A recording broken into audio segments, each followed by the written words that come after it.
Oui, je vais emboîter le pas à mes collègues. Lors du dernier conseil métropolitain, M. Chassaubenet nous expliquait qu'il avait des doutes sur la gestion de M. Thierry Mandon, qu'un audit financier était en cours. Nous avons ensuite appris par voie de presse la démission de M. Mandon et un signalement au procureur pour des soupçons de détournement de fonds et de fausse facturation, rien de moins. Depuis longtemps, nous interpellons l'exécutif sur la gestion de la CU Design, sur la création de la filiale privée Cité Service et de son fonctionnement, sur la décision d'étaler sur 4 mois la biennale contre l'avis même des professionnels de la cité. Nous n'avons jamais eu que des réponses évasives, donnant l'impression d'une gestion hasardeuse et d'un manque de vision stratégique, voire d'un enterrement en grande pompe dont la pierre tombale serait le projet Cité 2025. Aujourd'hui, nous nous retrouvons avec un établissement public de renom exsangue. À qui la faute? À en croire les déclarations de M. Chassaubenet dans les médias, il ne serait que la victime d'une manipulation sur la base de budgets insincères. Décidément, se faire passer pour une victime pour ne pas répondre à sa responsabilité est devenu une mode.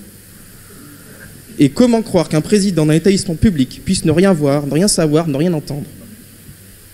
Monsieur Chassaubenet, les syndicats vous ont interpellé sur la gestion faite par Thierry Mandon. Vous avez préféré laisser faire. Monsieur Chassaubenet, en tant que président de l'EPCC Cité du Design, il était de votre responsabilité de suivre ces activités. Comme il était de votre responsabilité, comme il était de la responsabilité de votre prédécesseur à ce poste, Monsieur Perdriau. Vous avez tous deux failli, puisque vous avez été incapable d'anticiper le désastre financier dans lequel se retrouve aujourd'hui la structure.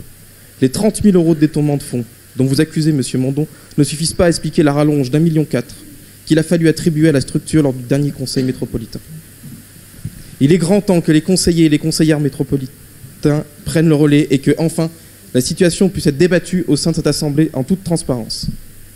Afin que notre Assemblée puisse prendre conscience de la globalité du problème, nous demandons que soit mis à l'ordre du jour de la prochaine Assemblée un débat sur le PCC en question, afin que chaque conseillère et conseiller métropolitain puisse se faire un avis le plus éclairé possible.